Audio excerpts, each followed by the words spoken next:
കേരള സർക്കാർ ടൂറിസം വകുപ്പും കോഴിക്കോട് കോർപ്പറേഷനും സംയുക്തമായി നടത്തുന്ന ലിറ്ററേച്ചർ ഫെസ്റ്റിവലിൽ രണ്ടാമതും കോഴിക്കോട് കടപ്പുറം വേദിയാകുകയാണ്. വിശ്വസാഹിത്യത്തിലെ കുലപതികൾ ഉൾപ്പെടെ 300ഓളം സാഹിത്യകാരന്മാരാണ് 4 വേദികളിലായി നടക്കുന്ന വ്യത്യസ്ത പരിപാടികളിൽ പങ്കെടുക്കുക.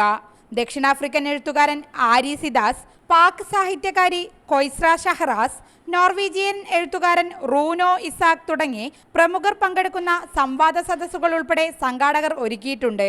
സംവാദത്തിന് പകരം കൊലപാതകങ്ങൾ നടക്കുന്ന നാട്ടിൽ സംവാദങ്ങൾക്കുള്ള ഇടം തുറക്കുകയാണ് ഫെസ്റ്റിവൽ കൊണ്ടുദ്ദേശിക്കുന്നതെന്ന് ഡയറക്ടർ സച്ചിദാനന്ദൻ പറഞ്ഞു.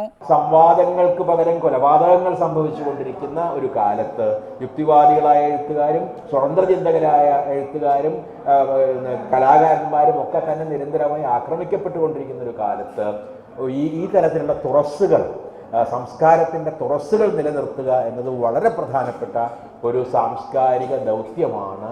രാവിലെ 9 മുതൽ ആരംഭിക്കുന്ന ഫെസ്റ്റിവൽ രാത്രി 10 മണി വരെ നീളും. ആനുകാലിക സാമൂഹിക രാഷ്ട്രീയ വിഷയങ്ങളിൽ എം മുകുന്ദനും മുഖ്യമന്ത്രി പിണറായി വിജയനും തമ്മിലുള്ള സംവാദവും ഫെസ്റ്റിവലിന്റെ പ്രത്യേകതയാണ്. റിപ്പോർട്ടർ, കോഴിക്കോട്.